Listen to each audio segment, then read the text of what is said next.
life processes, and this is a very interesting concept.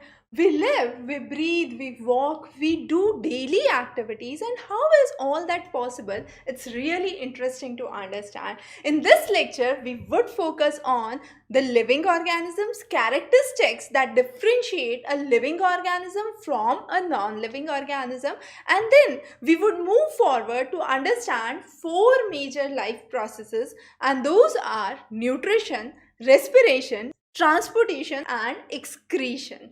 So let's begin understanding first of all the differences between a living organism versus a non-living organism.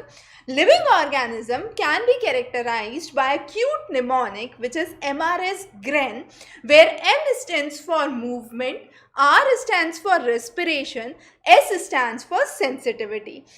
So an organism which is living would be able to move. It's not required that the movement is physically from one location to another location, but there is movement of nutrients in the plant itself, movement of nutrients, movement of water that takes place in the plants. You might ask a question, the plant do not appear to move, then how does the movement take place? And that is something we would address in a while. The next is the process of respiration. Again, interesting, occurs both in plants and animals. And then we focus on sensitivity, that is response to a stimuli. The next is GREN. Now GREN stands for growth, reproduction, excretion, and nutrition. So these are 7 basic characteristics of a living organism. Whenever we are talking about molecular movements, we say the organism is living, and therefore it's a hard time to differentiate or classify viruses, because viruses do not have any molecular movement. They have a molecular movement only once they infect, and therefore there is always a controversy whether to classify viruses as living or to classify viruses as non-living.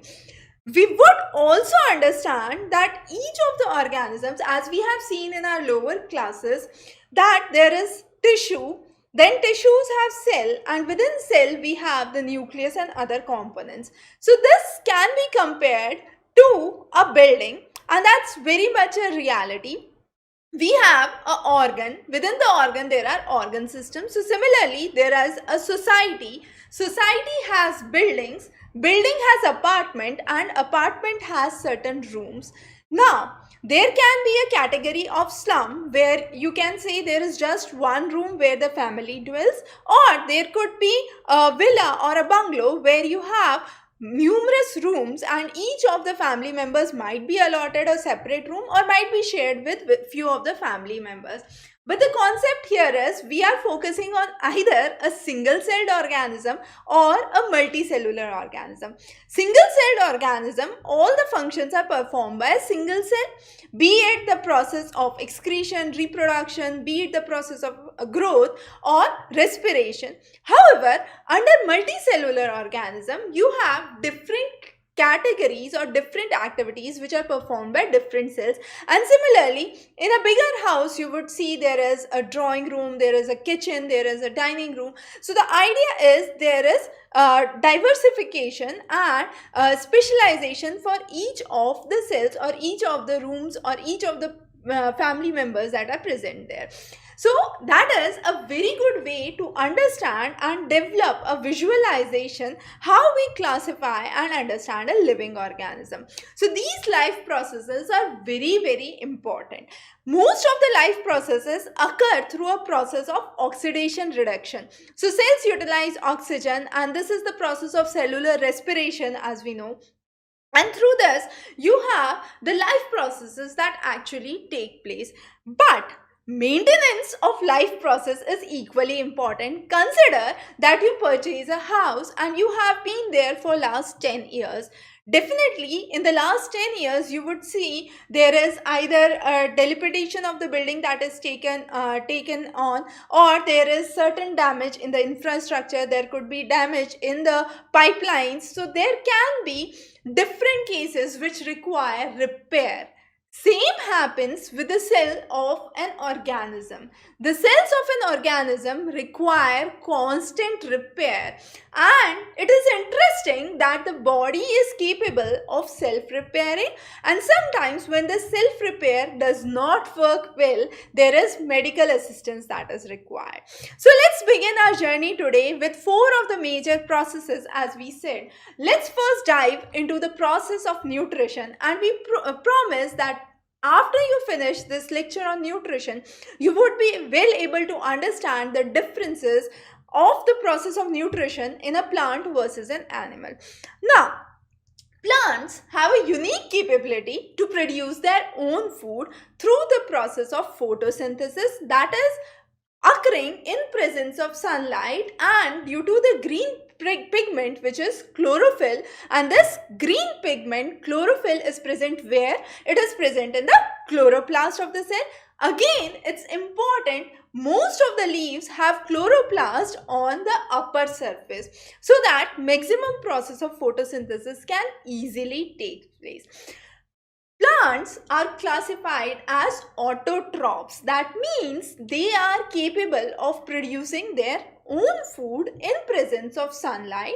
So these plants absorb carbon dioxide and take water from the soil, and by the process which occurs during the sunlight, it's very important, during the sunlight, during the day, you have the process of photosynthesis that occurs in the plant, and manufacturing of glucose and a waste product, which is oxygen, for plants, not for human beings of course, is produced. Now this process is the basic process through which plant get the food, which is glucose, and a byproduct is released, which is oxygen, and this release of oxygen is further utilized by human beings, and therefore this ecological cycle is maintained. Now again, how does this process of photosynthesis actually take place? So photosynthesis occurs where you have the process of intake of carbon dioxide, and this occurs where? This occurs through the stomata. Stomata are the smaller openings which are present on the leaf surface, and these are guarded by the guard cells. So when they intake, there is expansion that occurs, and when they release, there is contraction that occurs. Exchange of gases in the case of plants occurs through stomata. It also occurs through the surface of the stems, the roots, as well as the leaves. So all of these plant parts are involved in exchange of gases. So that is a very fundamental understanding of nutrition when it occurs in case of plants. Again, it is very important that the plant produce is being utilized by higher order organisms, and those are classified as heterotrophs. These heterotrophs do not have a capability to produce their own food, and as a result they depend on autotrophs or another heterotrophs for their survival. Now these heterotrophs can consume food in 2 ways. Either they can take the food and digest it within the body, or they can break down the food outside and then consume it. A good example of breaking down the food outside and consuming it is bread molds, yeast, then you have mushrooms. However, human beings ingest the food and break down the food within the body. So there are various mechanisms. Again, there are parasitic organisms which act as a parasite on another organisms. For example, cuscuta, you have leeches and tapeworm. So these are some of the good examples. Before we proceed with nutrition in animals, let's have some quick questions to go through and revise this section on nutrition in plants. The first question is, let's say I pot a plant which is a very healthy plant in one of the green areas, but I rub all the leaves with Vaseline. Now when I am rubbing all the leaves with Vaseline, what would actually happen? What do you think should happen? Because of the Vaseline coating, there would be no oxygen for respiration. There would be no carbon dioxide available for photosynthesis because the pores would be blocked, and therefore the plant life would decline. So that is one of the cases that we say. The second case is, let's say a plant is releasing more of carbon dioxide and is intaking oxygen.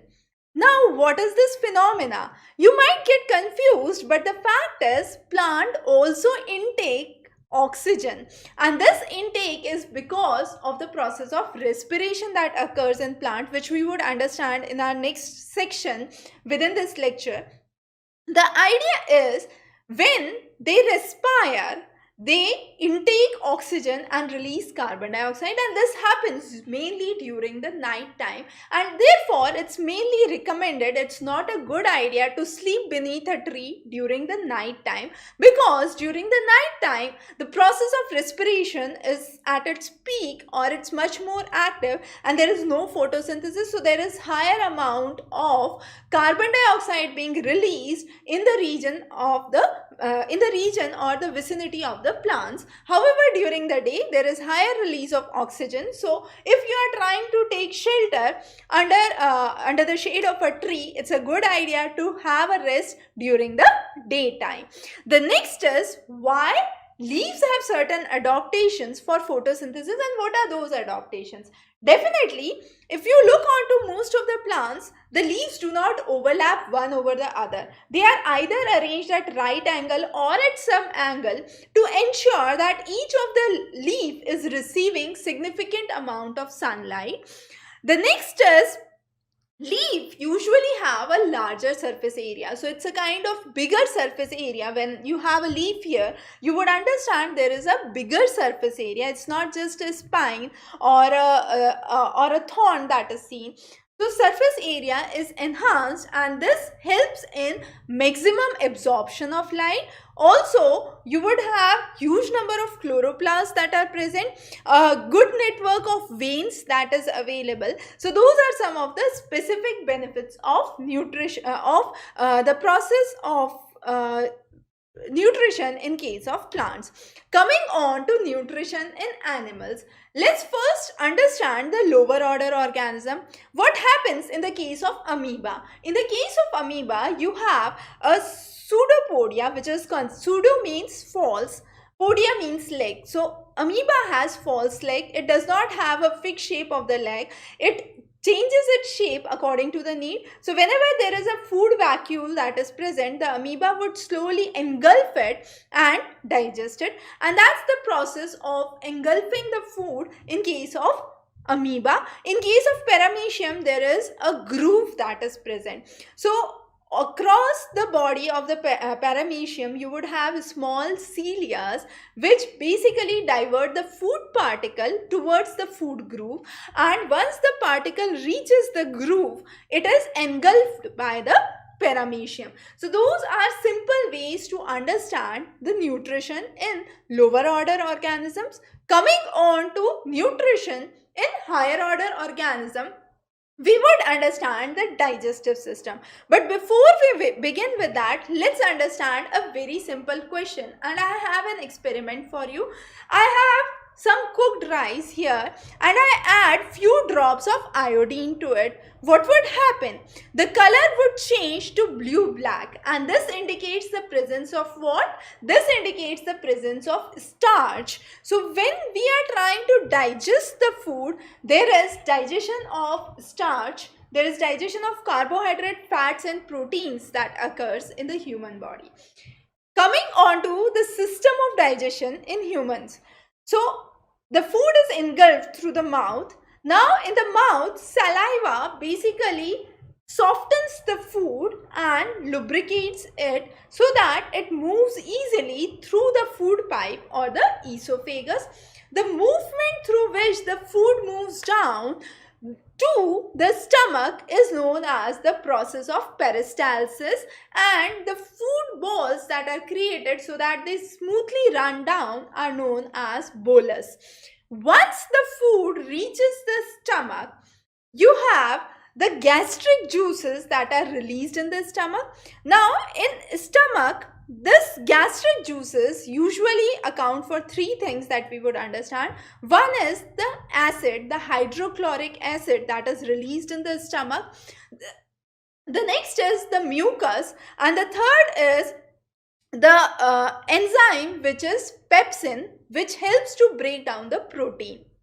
Now, as soon as the food enters, HCl or the hydrochloric acid starts to act, and this acidic medium facilitates the enzyme pepsin. This pepsin starts to break down the protein that is present in the food. Now, when the protein is being broken, it's very important to understand that the acid can destroy the lining of the stomach, and therefore mucus is there to prevent the damage to the stomach wall. The next is the movement of the absorbed or the simplified food particles to the small intestine. Small intestine is the place where you have most of the digestion that takes place, and there are small bends and curvatures that are seen, which are known as villi. The idea of this villi is to increase the surface area for absorption. So most of the material is absorbed through the small intestine, and the acidic medium which was present in the stomach now turns into an alkaline medium for the pancreatic enzymes to act. And here you have two major functions that occurs.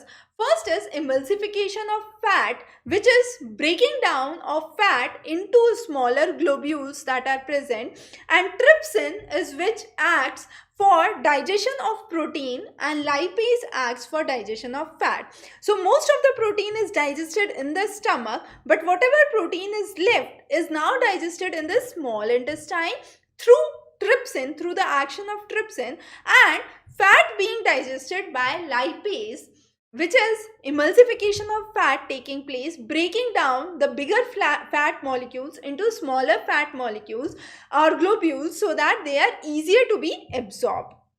Once this whole process of absorption takes place, the remaining food then moves into the large intestine and finally through the anal sphincter into the anus, and that is the medium for excretion. Now this whole process of digestion is really interesting, but I have a very simple question for you. I have two organisms here. I have a cow and I have a lion. Which of the two organisms do you think would have a larger small intestine, or both would have an equal small intestine? The idea here is herbivorous organisms have a larger small intestine. You might ask why. The answer is very simple. As we have seen in our previous lectures, plant cell and animal cell are different in the fact that plant cells have cell wall. Now since these plant cells have cell wall, this cell wall is made up of cellulose.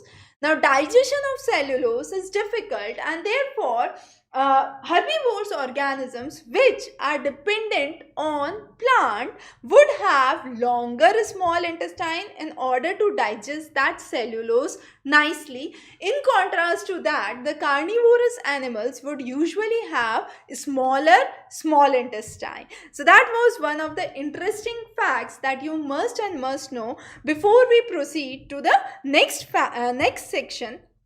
And also, when we have talked about the digestive system, it's important to understand the process starts where? The process starts in the mouth. Now, since the process starts in the mouth, if the food particles remain in the mouth for a prolonged period of time, usually we say during the night, what happens is there is softening of the enamel and the dentine, which are the layers of the tooth itself, which we have covered in the separate lecture.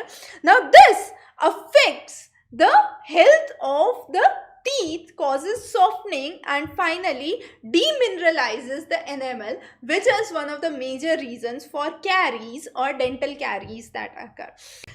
Coming on to our next topic, and that is respiration. The process of respiration is indeed very interesting, but before we begin with that, I have a simple experiment for you. I have a test tube here. It is filled with freshly prepared lime water.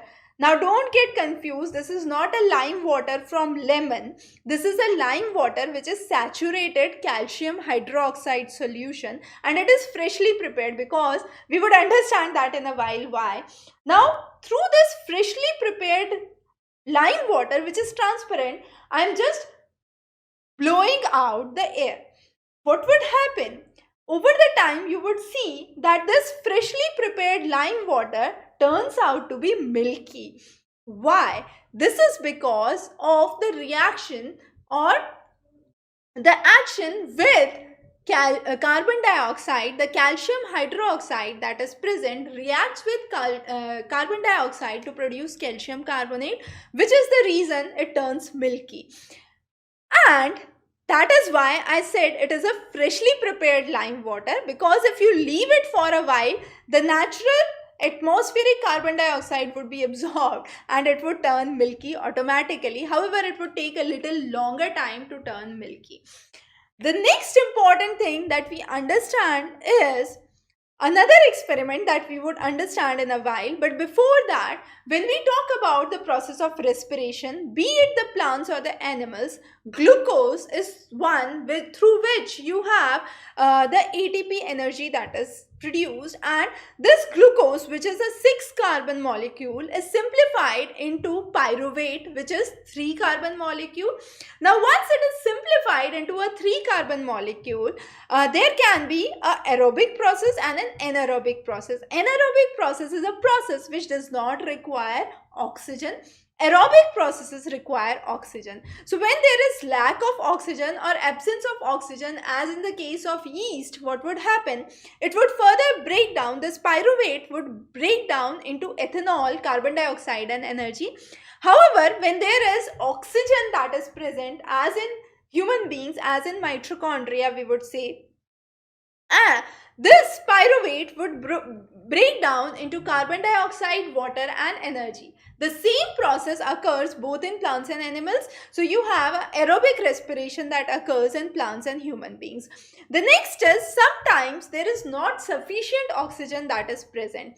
Usually the case of our muscle cells, when we are doing rigorous exercises, what happens is this pyruvate breaks down into lactic acid, which is again a 3-carbon molecule, and energy. And that is one of the reasons where we understand that there is fatigue or cramps in the muscles that are usually seen with excessive or vigorous exercises that are done. Now, coming on to the concept of respiration, as we said, there is a process of photosynthesis that occurs in the plant, but there is respiration as well. They require oxygen for survival. So that process occurs during the day as well as the night, but in night that process gets a greater strength, because there is no process of photosynthesis. Of course, photosynthesis occurs in the day. Photosynthesis is a process through which plants prepare their food. Respiration is the process through which they actually take in oxygen, and this is done through the mitochondria. What do you think would happen to the fishes living in the ocean? How do they actually survive? Don't they require the oxygen? So what do you think would be the scenario in that case? So right, here we understand that these aquatic organisms, be it fishes or any other aquatic organisms, they respire by the dissolved oxygen that is present in the water, and this dissolved oxygen is being absorbed by or is being utilized by the aquatic organisms. But since the concentration is low, they require a lot of effort, and therefore the rate of breathing is higher. So if I compare a fish with, let's say, a deer, you would understand that the breathing rate is much faster in case of a fish as compared to a deer. The reason being that they are trying to utilize the dissolved oxygen that is present. So that was about the respiration. Coming on to the process of respiration in human beings is further interesting. So what we are trying to do is we try to inhale the oxygen which is being released by the plants due to the process of photosynthesis. Now this oxygen enters through the nostrils. Nostrils have fine hairs that are present which do not allow the dust particle to enter in, and you have the oxygen that moves into the system. Now this oxygen actually moves down through the trachea and enters into the lungs, the bronchioles, and finally goes to the alveoli. Alveoli are the lowest level where you actually have the process of exchange of gas that occurs, and this is a strong network of capillaries that are seen in the alveoli, and this helps in removal of carbon dioxide from the body. Now as the alveoli act in the lungs in a respiratory system, similarly you have nephrons that act in the excretory system. Both of these are targeted to eliminating the waste from the body. Alveoli aims to eliminate the carbon dioxide waste from the body. However, nephrons eliminate nitrogenous waste or urea or uric acid in case of birds, urea in case of mammals, from the body. So the function of both the organs are similar, and there is another interesting commonality we would say that exists, and that is both of them have a rich network of blood capillaries that are present. So this process is really interesting. I have an interesting fact with you. If we were relying only on the process of diffusion, the oxygen would take nearly 3 years to reach from toe to lungs. But with the process of oxygen being binding to hemoglobin, which is present in the blood, this rate increases, and therefore it does not take 3 years to circulate. So it's again important how with the blood, the movement of dissolved oxygen gets strengthened. So this process of respiration in human beings is really interesting, and lungs always have a residual volume.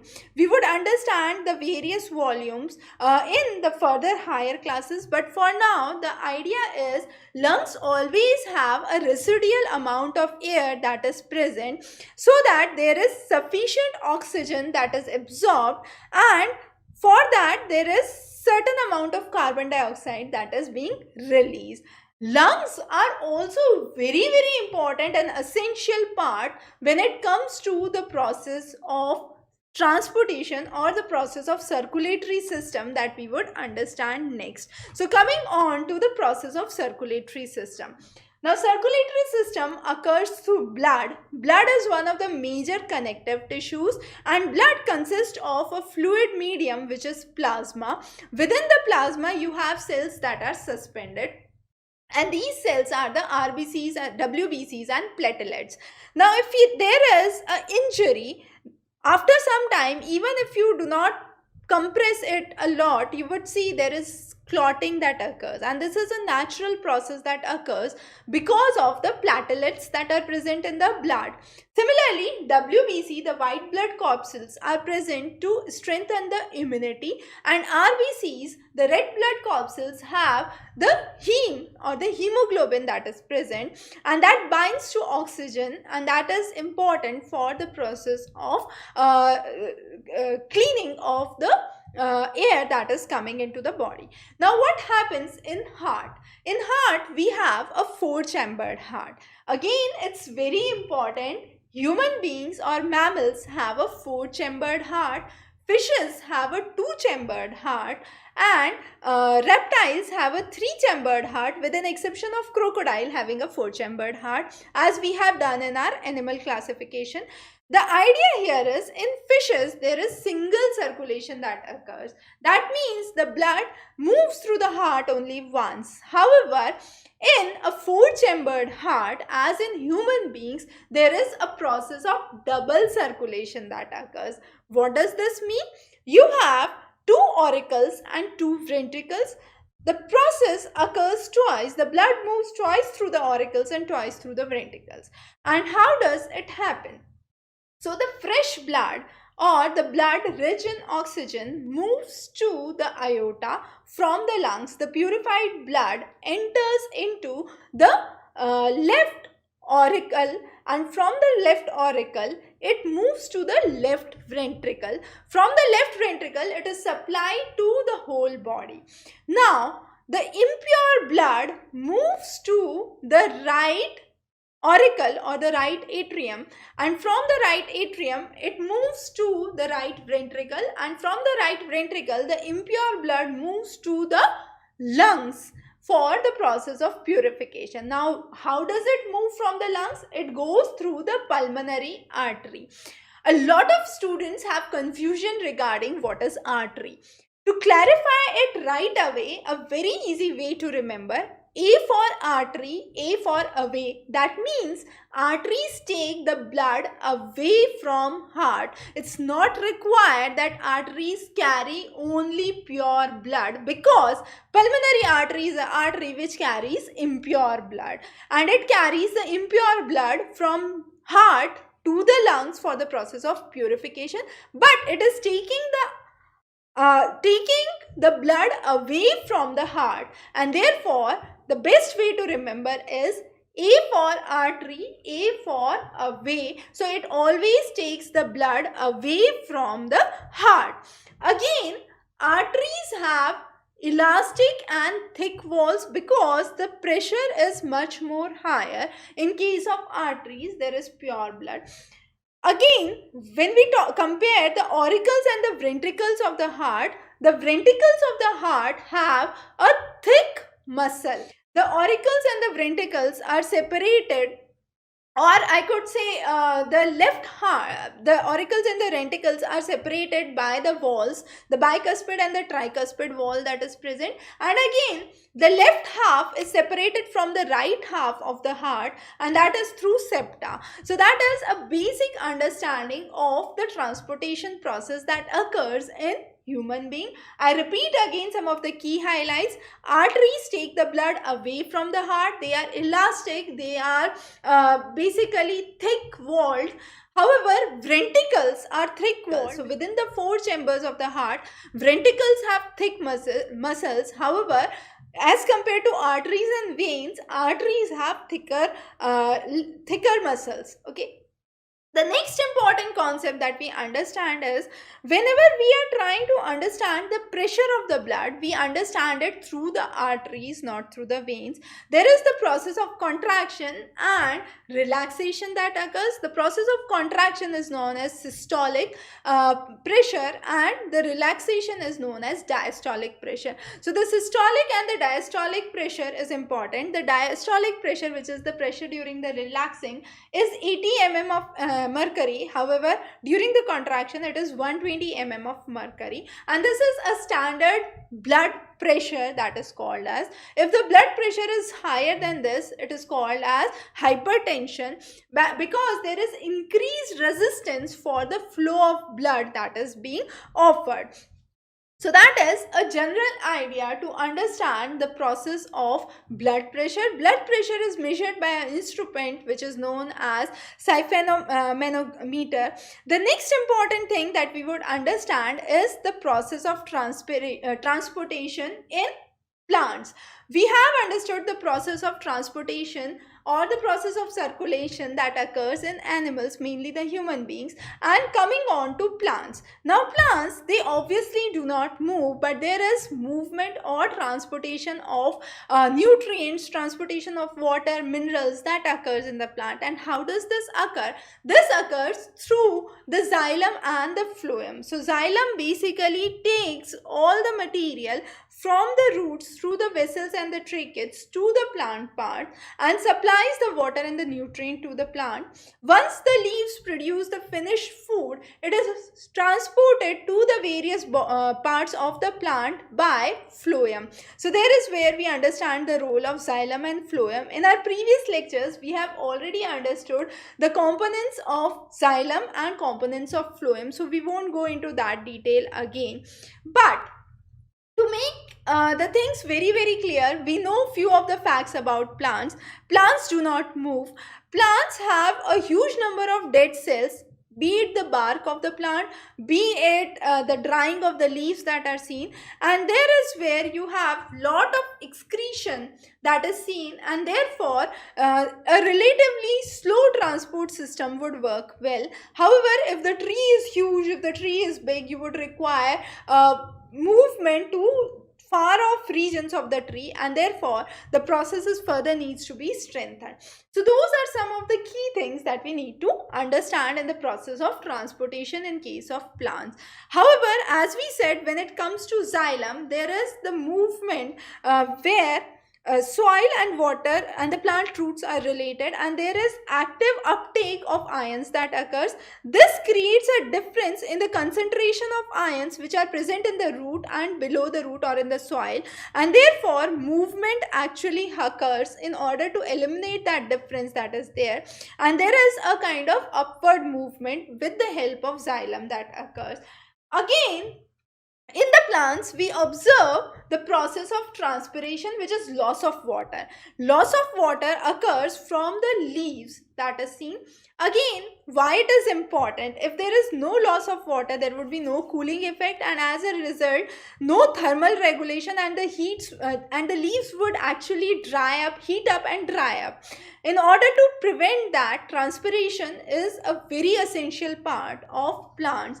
And we have seen in the case of water cycle how the process of evaporation and transpiration together helps in the formation of water vapor and building up of the clouds to maintain the water cycle. So it's therefore called as a process of evapotranspiration, evaporation from the ocean bodies and the lakes, and transpiration from the plants.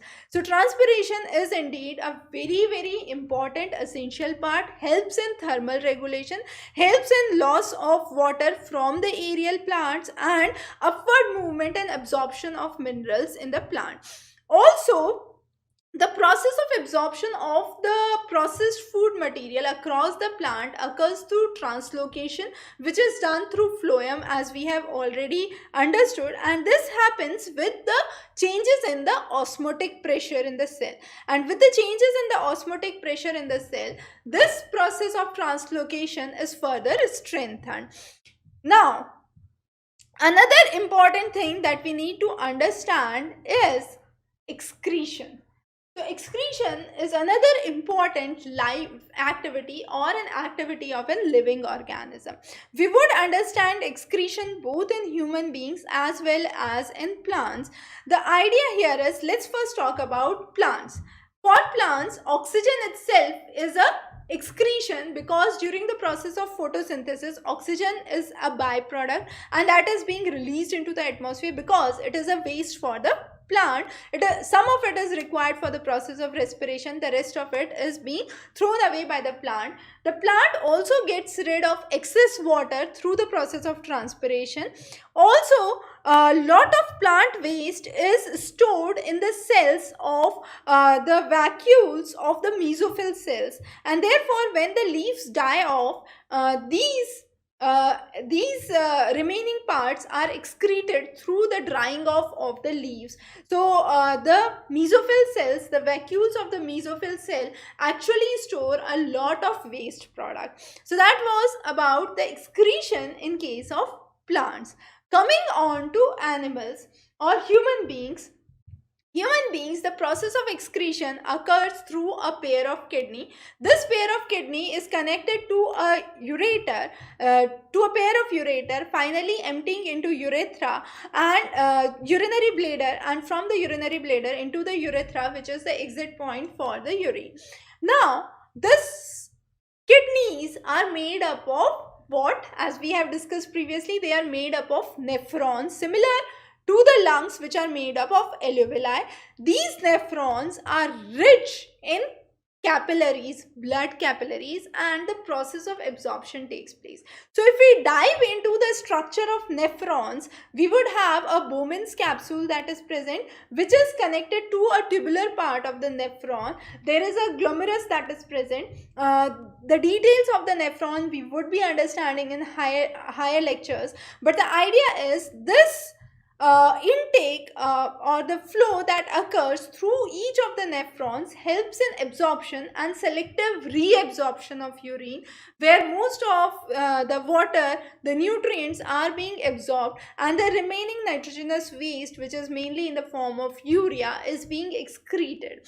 So that is where the collecting duct actually collects the remaining or the unabsorbed urine that is present. So selective absorption is one of the major functions of the tubular part of the nephron, which acts for reabsorbing of the nutrients that are present.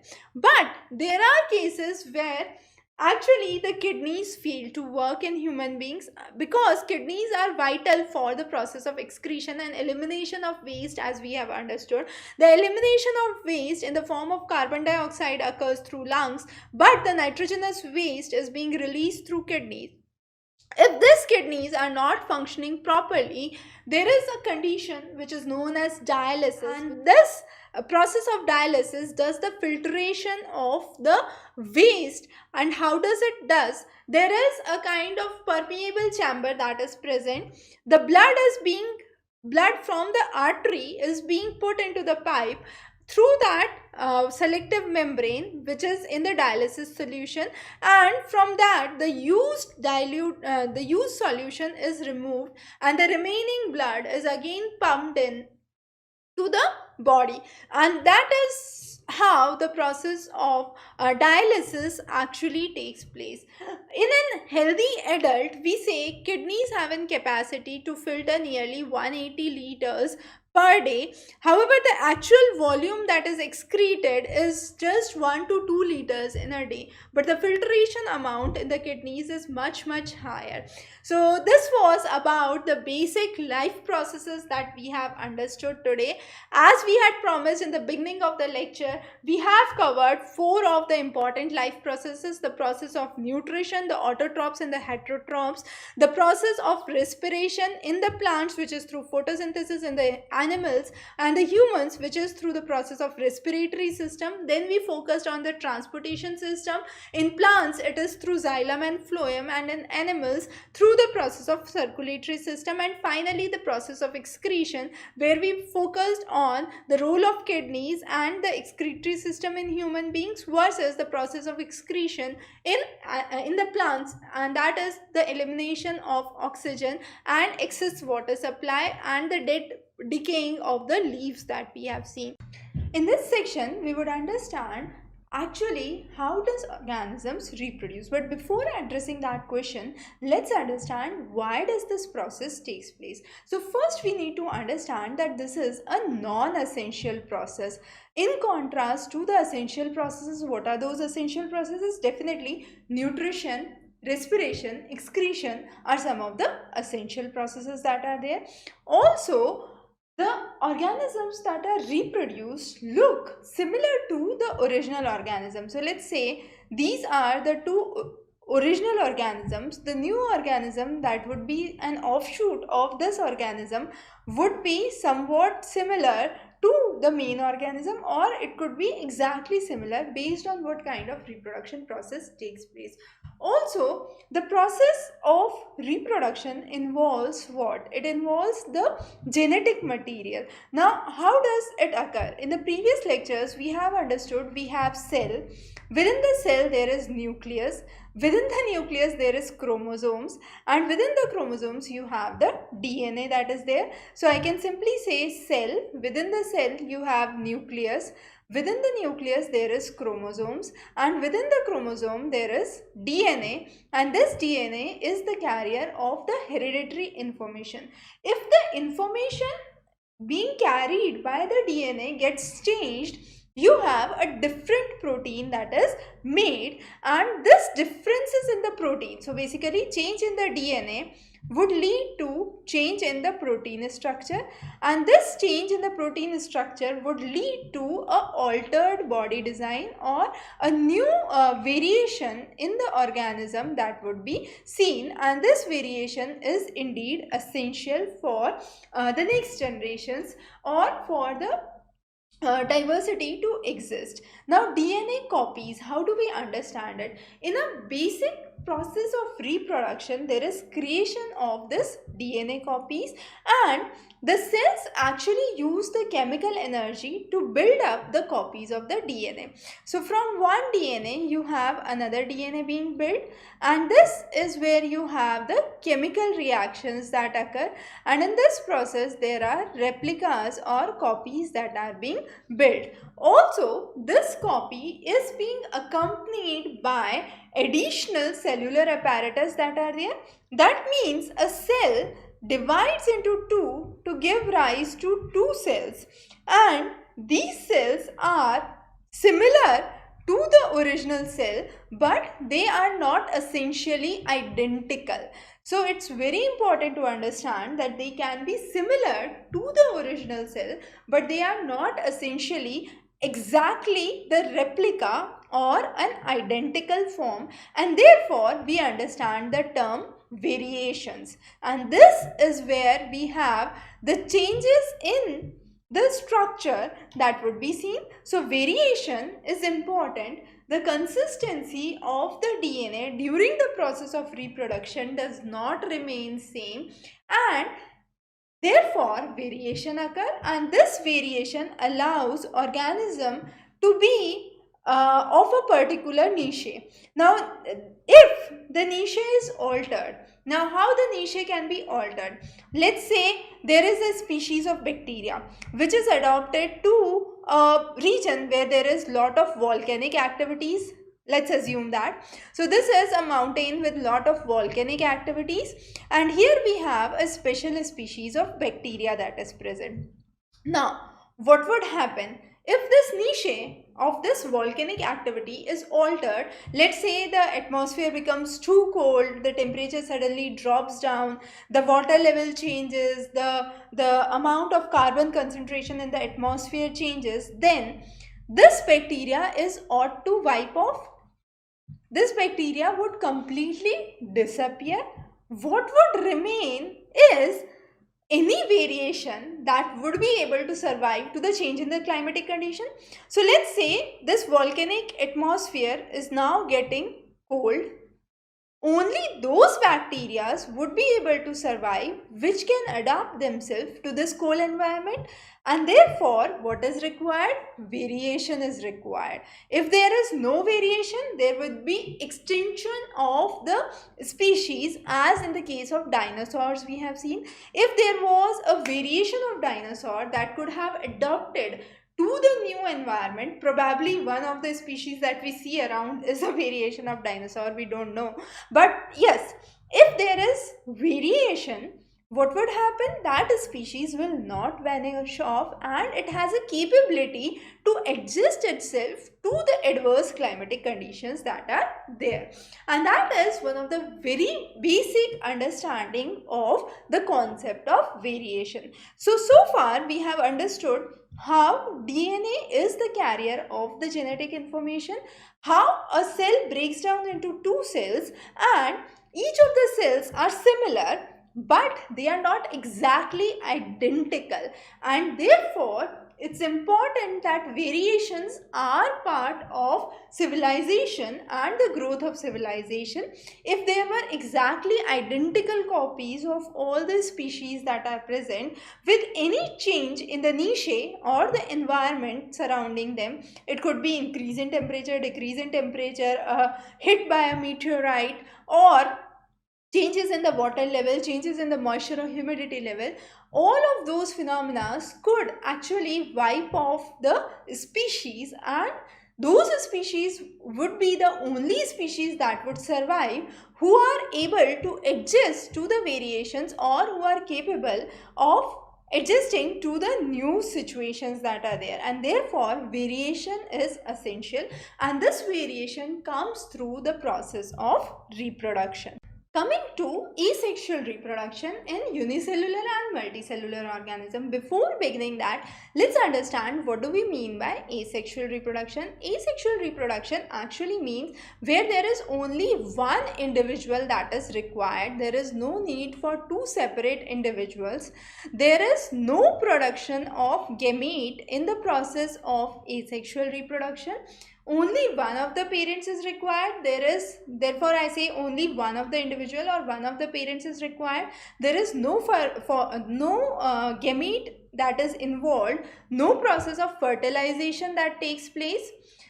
Since there is no fertilization, there is no zygote formation, and no zygote formation means no embryo formation, and also no process of meiosis taking place.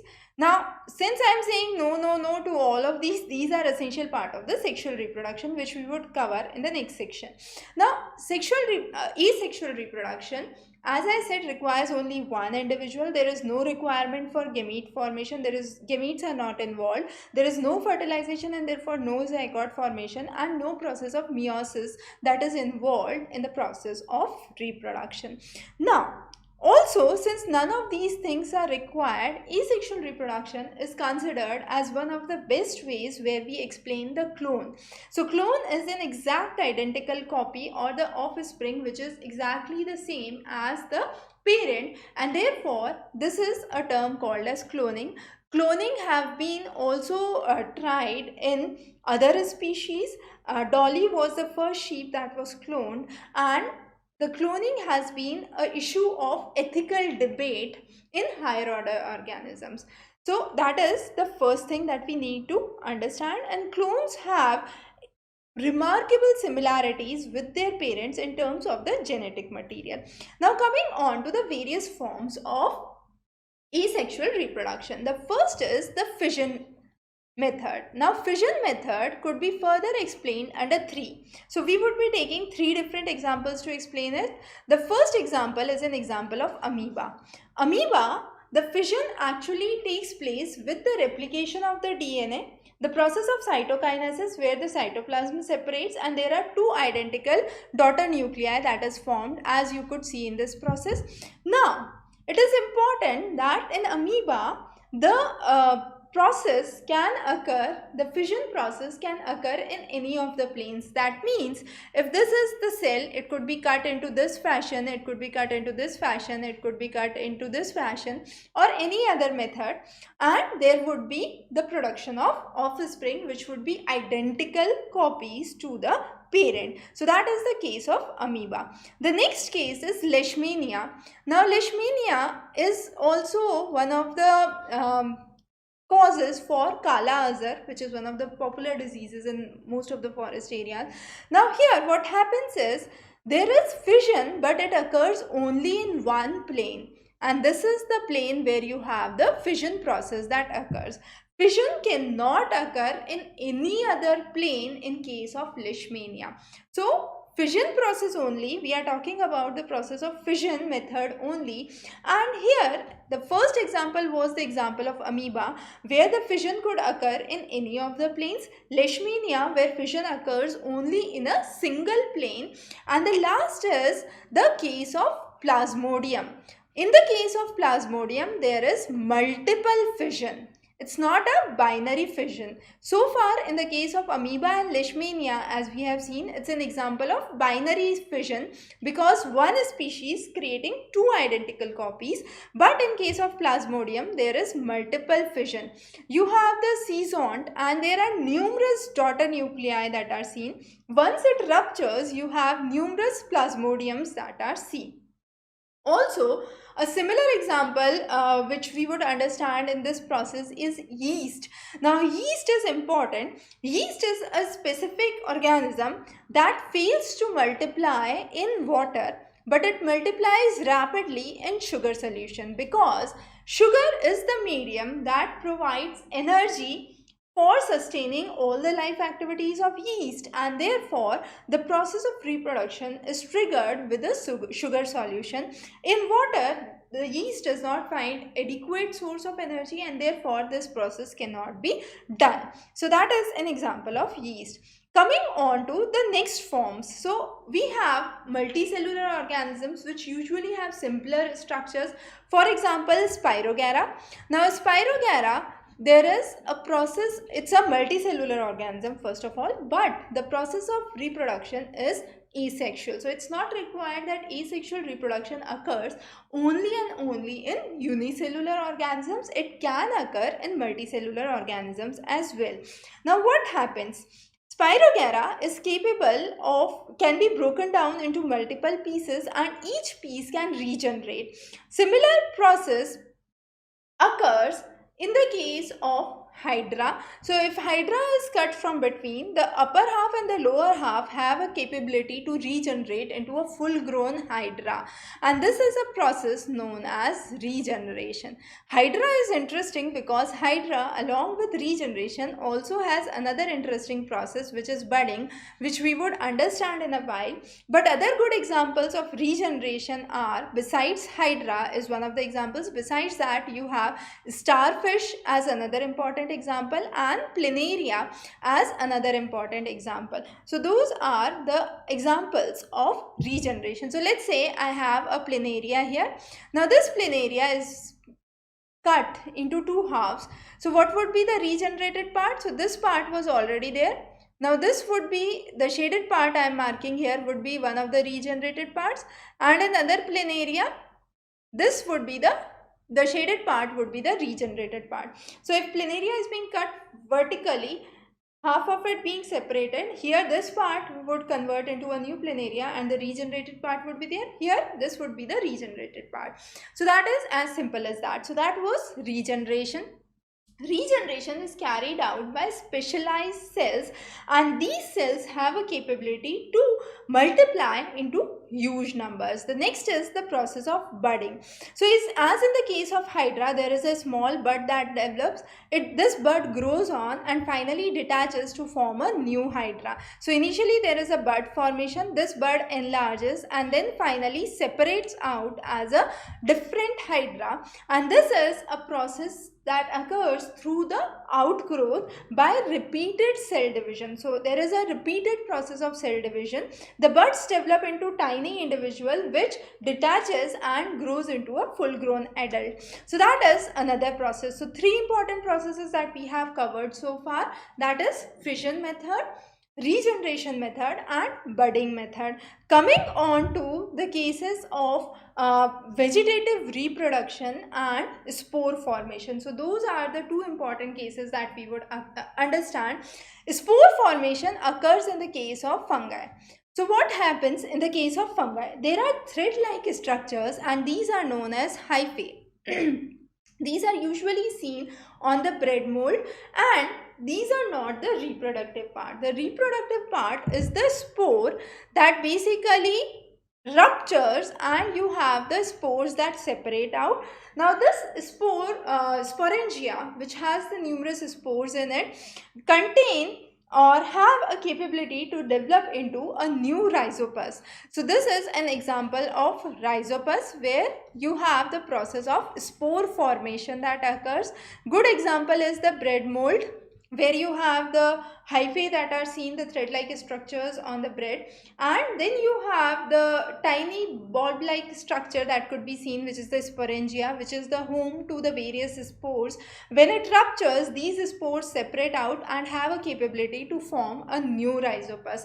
The spores are actually enclosed in a thick wall layer, and when there is adequate moisture, then only it has a tendency to grow. In dry atmosphere, this cannot grow. So moisture again is an essential element for spore formation. As we had seen in the case of yeast, sugar solution is required. In the case of fungi, there is requirement for moisture.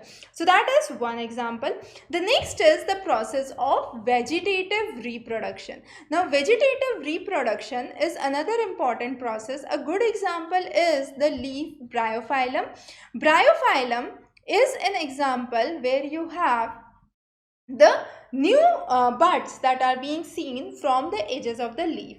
Now vegetative reproduction can occur through three parts. Those are the stems, the roots, and the leaves.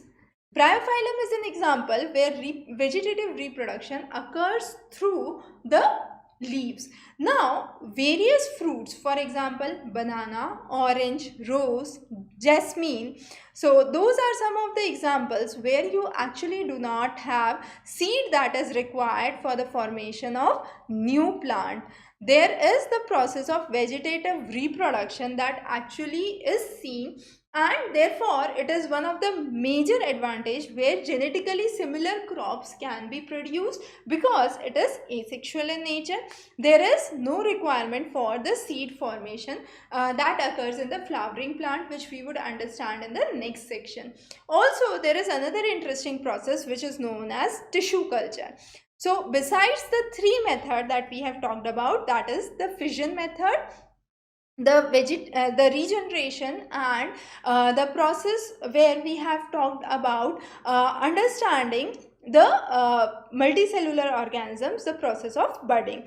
Now here we have been talking about plants, so there are two important methods. First is the vegetative reproduction, the second is tissue culture, and then in the cases of fungi we have the spore formation that occurs. So tissue culture is a culture where the original plant or the original cell, there is a tissue that is being removed. So from the whole section of the tissue, a part of it is removed. So certain cells are removed, and this is known as callus. Now this callus is transferred to another medium which is rich in hormones. So let's say it's put up in an artificial medium which is rich in hormones, and this callus is allowed to grow and differentiate. Now in this process, it turns into a life form and there is maturity that is seen, and therefore tissue culture is one of the common methods which is used, where tissue culture is a method which is used nowadays a lot in ornamental plants. So those are some of the major methods of asexual reproduction. Just a quick recap of the asexual reproduction again. So here there is no process of fertilization, no zygote and embryo formation, there are no gametes that are involved, and only one of the parents or one individual is required to bring in the offsprings. So that is one of the very fundamentals about asexual reproduction. Understanding the process of sexual reproduction. Now here there are two parents that are involved. Now since there are two parents that are involved, there is involvement of gamete formation, fertilization, formation of zygote and embryo that is seen in the process of sexual reproduction. Now how it all happens, actually there is a male and a female. In most of the cases we say female is non-motile and the size of the egg are usually bigger. The male are considered as motile, the germ cells are considered as motile, and the size is relatively smaller. Now that is a very basic understanding. Now coming on to the creation of new cells. Now when there is creation of new cells and two parents that are required, you would have double the number of genes that would be carried to the next generation, and that is actually not possible. So what happens is it would create problems. So what happens is half of the chromosomes are taken from the parents, from each of the parents. So you have male and female, and from each of those, half of the number of cells are actually taken into account to form a new offspring, and therefore there is a process of meiosis. If you want to understand the process of cell division of mitosis and meiosis, we have covered that in one of the separate lectures. The link would be available in the description below. Now this process of meiosis is important to bring about what? To bring about variation. Now variations are important for generations to exist despite of the adverse conditions. As we have seen, there are changes in the environmental conditions, there could be changes in the niche, the environment surrounding them, and despite of that, certain species are able to evolve and move further, and that is because of the variation.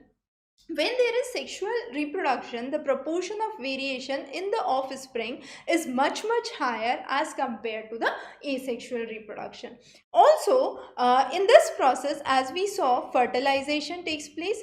With fertilization, there is formation of zygote, and this zygote would have sufficient energy, would actually be a storehouse of sufficient energy that would be seen. So conventionally we have understood what is a male gamete, what is a female gamete, and the germ cells of each of those, female gamete being larger, the male gamete being smaller. So let's understand the process of sexual reproduction in flowers. So what actually happens in the flower? This is the structure of the flower as you have usually seen. So you have the sepals and the petals. So sepals are the green colored covering that is actually seen in the plants, and this covering is the surrounding section which is green in color, and this is the sepal. Then you have the colorful petals that are seen. So these are the petals. Now this is a diagram for a bisexual flower where you have the male reproductive as well as the female reproductive organs that are present. So in the case of the male reproductive parts, you have the anther and the filament that is there. This anther is the storehouse for pollens. Now pollens are yellow small particles which are sticky substances that actually stick on the stigma.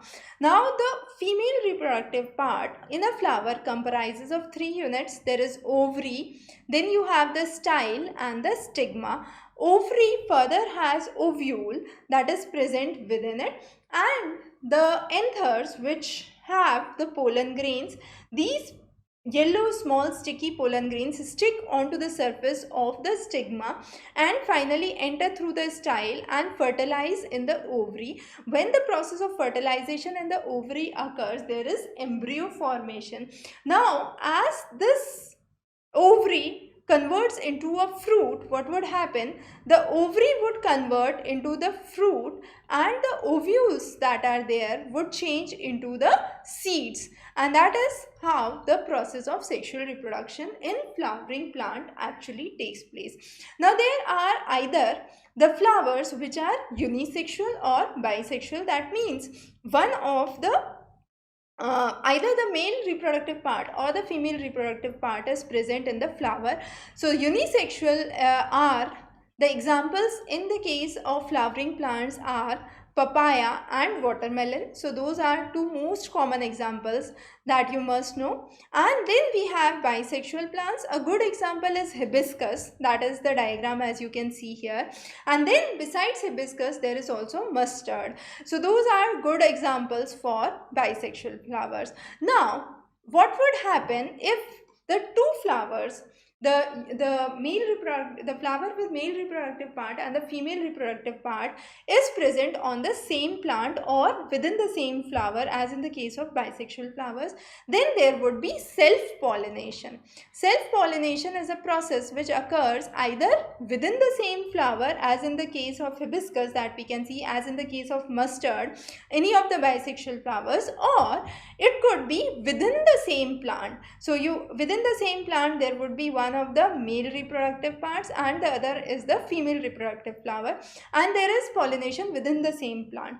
However, Pollination is movement of pollens to actually the stigma and finally to the ovary for the process of fertilization. But in certain cases, there is the process of cross-pollination.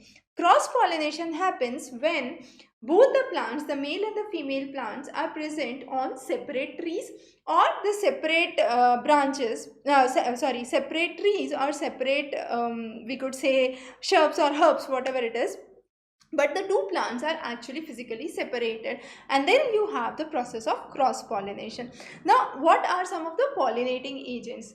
Bees are one of the best pollinating agents, we would say. Besides that, wind, water are some of the other sources that actually help in the process of pollination. Animals are actually a very good source of pollinating because some of the anthers actually stick to the surface of the animals and they move along with the animals to the next flower. So there are various ways under which you have the process of pollination and then germination. So first you have the process of pollination that occurs, and from the pollination there is a future seedling that develops through the process of germination. And this germination is an interesting process because it again occurs through various means. The process of germination is happening by the various forms of or the agents that are presented to the atmosphere surrounding us. Now, what would happen in the case of flowering plants? In the case of plants, there is the formation of a new seed. Now, this new seed would occur something like this, and there would be a cotyledon. Now, this cotyledon would be the storehouse of the energy. Then you would have the radicle, which is the root, the first root that is seen, and the plumule, which is the first shoot that is seen. So that is the structure that we see that is attained after the process of fertilization, formation of embryo that actually takes place. So this was a sexual reproduction in flowering plants. Coming on to the sexual reproduction in human beings. To start with, there are numerous body changes that occur. Now, there is definitely the process of body changes that starts once the basic maturity comes in. That means the height that is growing or the size of the organism at the pace at which the organism is growing tends to relatively slow down.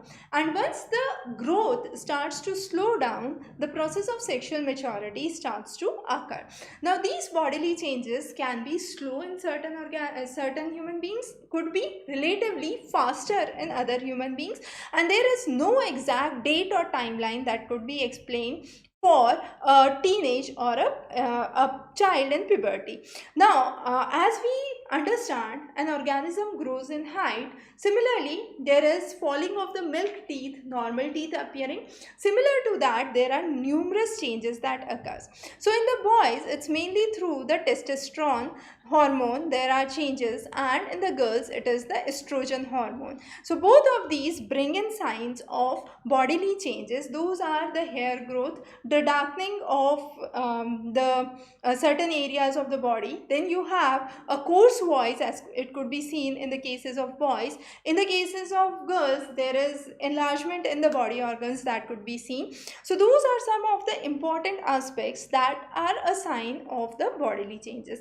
Now, what happens is, with this sexual maturity, there is a need to understand the various reproductive organs. So let's first talk about the male reproductive organs. So the most important aspect that we would understand today is the testes. Now these testes are being enclosed in a scrotum, and these testes release the hormone testosterone, which are a marker for the bodily changes and the signs of puberty in a teenage boy.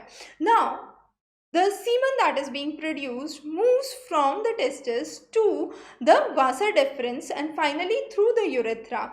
So that is the process that occurs is as in the case of the sexual reproduction for males.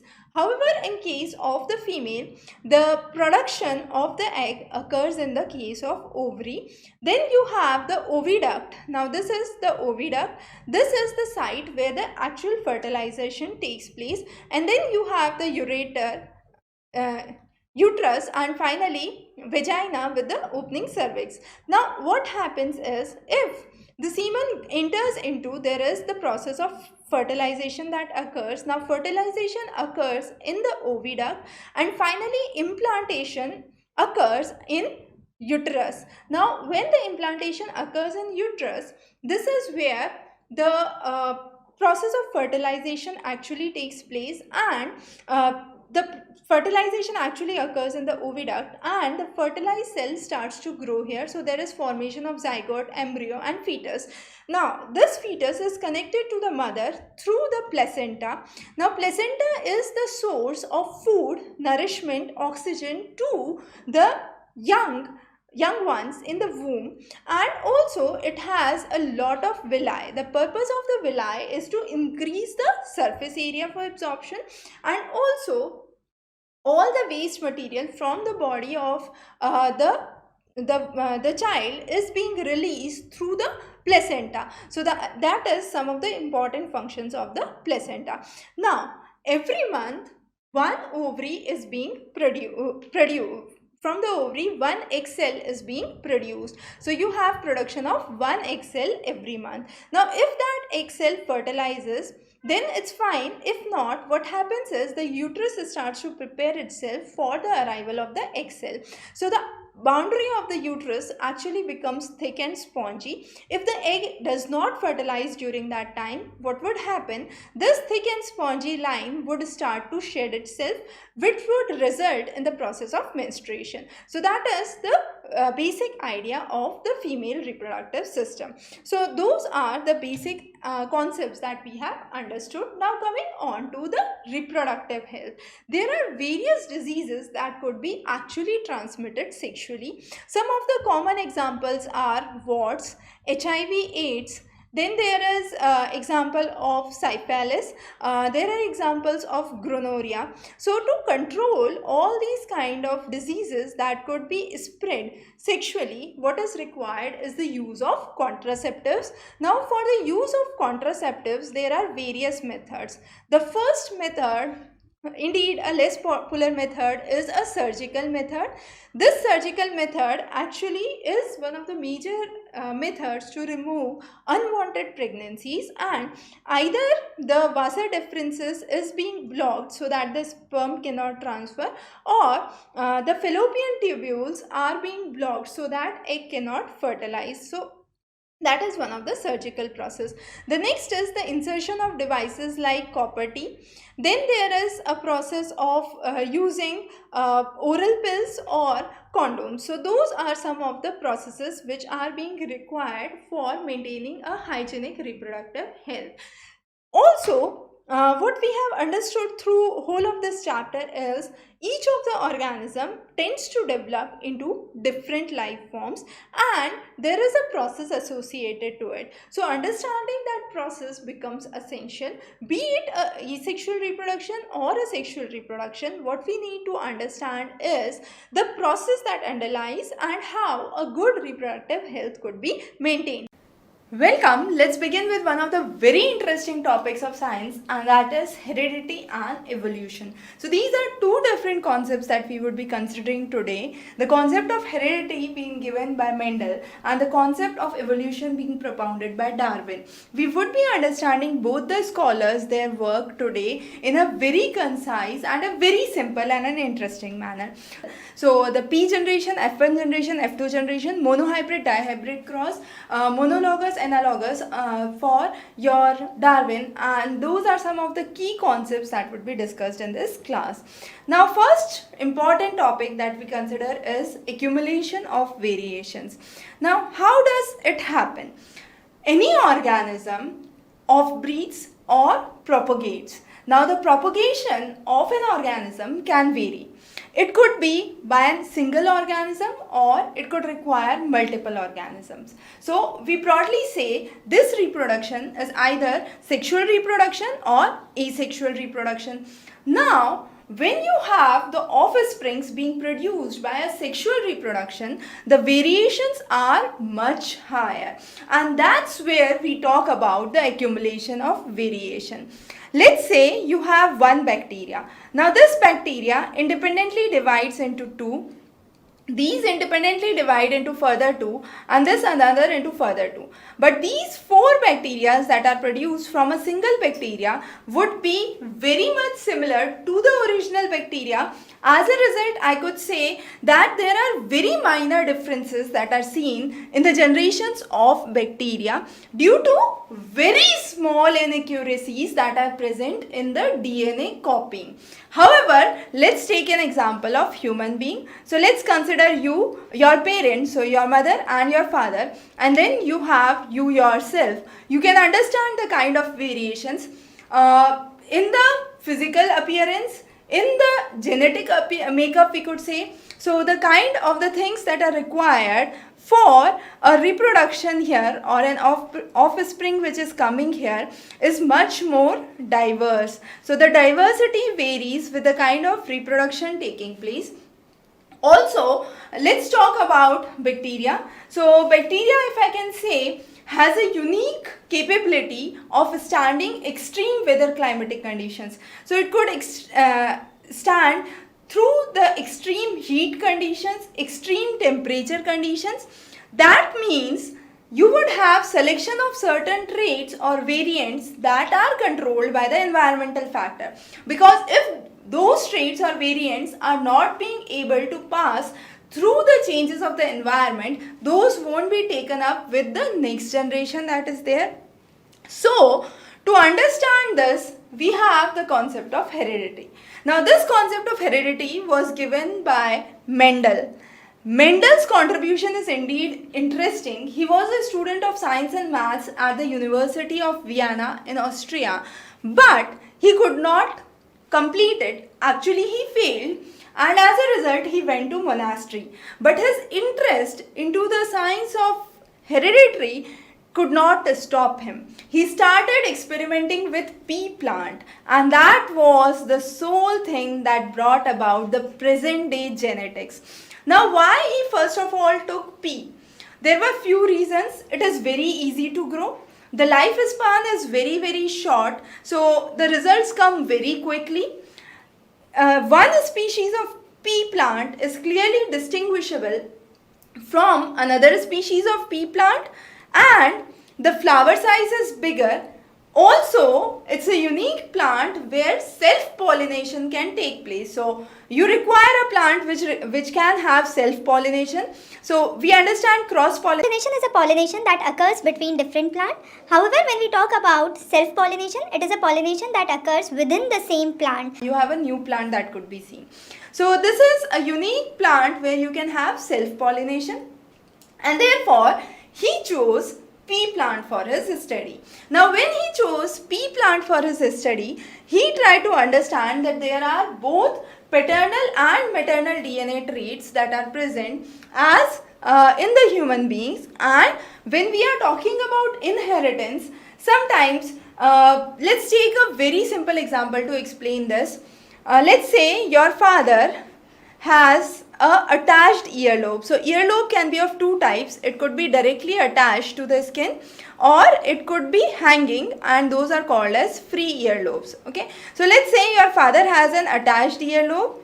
The mother has the free earlobe. Now, what is the probability of the kind of earlobe that the child would have? So this is something, a question that can be answered through genetics, and this was what was explained by Mendel in his very basic concepts. So let's begin with the three terms, that is the P generation, F1 generation and F2 generation. P generation, as the name suggests, is the parent generation. F1 generation is a cross pollination or a cross of the parent generation. So you would have, let's say, a pea plant here, okay, and another pea plant here. What we are trying to do is trying to study the cross pollination. So for this cross pollination, what Mendel took was a pea plant with TT. So that's the tall trait, okay, and a small TT denotes the short trait. Now, while he was giving his study, what he did was he crossed these two. So when you cross these two, what would happen? You would have T, T, T and T. So all the generations would be what? All the generations, if I visualize, would be T and T. that would be the mix of these two generations, the parent generation, these are the P generations that are there, and this generation is the F1 generation. So all the 4 plants that we got, or all the 4 traits that we got here, have T and T trait. What does that mean? This means that all the plants by nature are tall, because the capital T is a dominant trait. So what he tried to explain was, every time you have a dominant trait and a recessive trait. Dominant trait is a trait which behaves or which dominates the scene, and as you can see, since you have even a single capital T here, this would be the dominant trait, and with one small t you would have a tall trait that would be present. So the new flowers that you would be seeing would be all tall in nature. Now this was the F1 generation. From P to F1 generation we come through cross pollination. From F1 to F2 we come through self pollination. Now how does it occur? Now I already have my F1 generation, which is TT. I self pollinate means I cross it with another TT. Now let's work on this. So this is the cross tabulation that we have. How does it work? You have capital T, capital T, capital T, small t, capital T, small t, and small t, small t. That means this is completely tall. These two are the mixed variants, but since T is tall, you have the tall species that is there, and this is the shortest species. Now how do you understand this? The very simple way is, we talk about 2 terms, phenotype and genotype. Phenotype means what is the physical appearance. So what is the physical appearance? I can say 1, 2 and 3 are tall, 1 is short. So phenotype ratio would be 3:1 for these 4 plants. However, the genotype ratio would be 1 tall, 1 short and 2 hybrid. So 1:2:1 would be your genotype ratio. This cross that we did leads to an F2 generation. So the resultants that we see here are of F2 generation. But what we considered here was just one trait, and that was tall versus short. And since we are considering only one trait, we call it as a monohybrid cross. Okay. Now what Mendel did was, with this he tried to explain a new concept where he used a dihybrid cross. So he believed that let me take 2 characters instead of 1, and let's see how it proceeds. So in the parent generation he took 2 characters, that was RR, YY and small r, small y. Now the capital R denotes round, small r denotes what? Wrinkled. So one characteristic was round and wrinkled. The other characteristic was capital Y denotes yellow, small y denotes green. Okay. Now what he did was, he crossed these. When he crossed this, so this was the parent generation. The first cross would result into capital R, small r, capital Y, small y. And this was the F1 generation. This F1 generation was self-pollinated. So when I pollinate this with the same, what I would get? I would have R, R, Y, Y, capital R, small r, capital Y, Y. Okay, so that's how you have the 4 elements. But I would combine these elements. So let's say RY, capital RY and small r, small y. So I would have capital R, small y and small r, capital Y. Okay, and here what would be the traits would be? Again capital R, capital Y, capital R, small r, capital Y and small r, small y. Okay, this is capital. Now when you cross this, how many conditions you would get? You would get 16 different conditions. Of this, only one condition that would be here, which would be small r, small y, small y. And this is the wrinkled and the green condition. There would be 3 conditions where you would have small r, capital Y, small y. Again you would have small r, capital Y. You would have small r, capital Y, small y. And these three would be the condition where it would be wrinkled, because small r stands for wrinkled. Okay, so these would be wrinkled and green. So small r, small y would be wrinkled and green. So only one case for that. Then you would have this as wrinkled and yellow. So wrinkled and yellow, I have three cases. Now the next case would be, I would have capital R, small y, small y. Capital R, small y, small y, small y. And then I have capital R, small y, small y. So these are the three cases where I would have R and small y. So that means it would be round but green. And all other cases would be the remaining cases where it would be round and yellow. So three cases, 1, 2 and 3, which are round and green. Three cases which I mark as cross as wrinkled and yellow, and one case which is wrinkled and green. The rest all are yellow and round. So what is my phenotypic ratio? Phenotypic is that what I can see, it is 9:3:3:1, and that's how we understand a dihybrid cross. But if we complete this and you see the genotypic ratio, that genotypic ratio would be very different. As in the case it was 1:2:1. So here again it would be 1:2:1, then again 1:2:1. But in the between you had these 2:4:2. And that's the complete sequence of the genotype that you would study further in the higher classes. If you want to solve this Punnett square, so this square that we draw is what is known as Punnett square. And when you solve this Punnett square, you would be able to have this genotypic ratio. So, we talked about the F1 generation, which is also known as the first phylalial generation or the cross-pollination of the parent generation. F2 generation is the second phylalial generation or the self-pollination of the F1 generation. And then we also understood the law of segregation. So under law of segregation, what Mendel tried to state that there are two factors that control the formation of the gamete, okay, and these factors which bring in a specific characteristic help the plant to segregate. So it could be tall, it could be short. So understanding the dominant and the recessive trait is something that's very, very important here.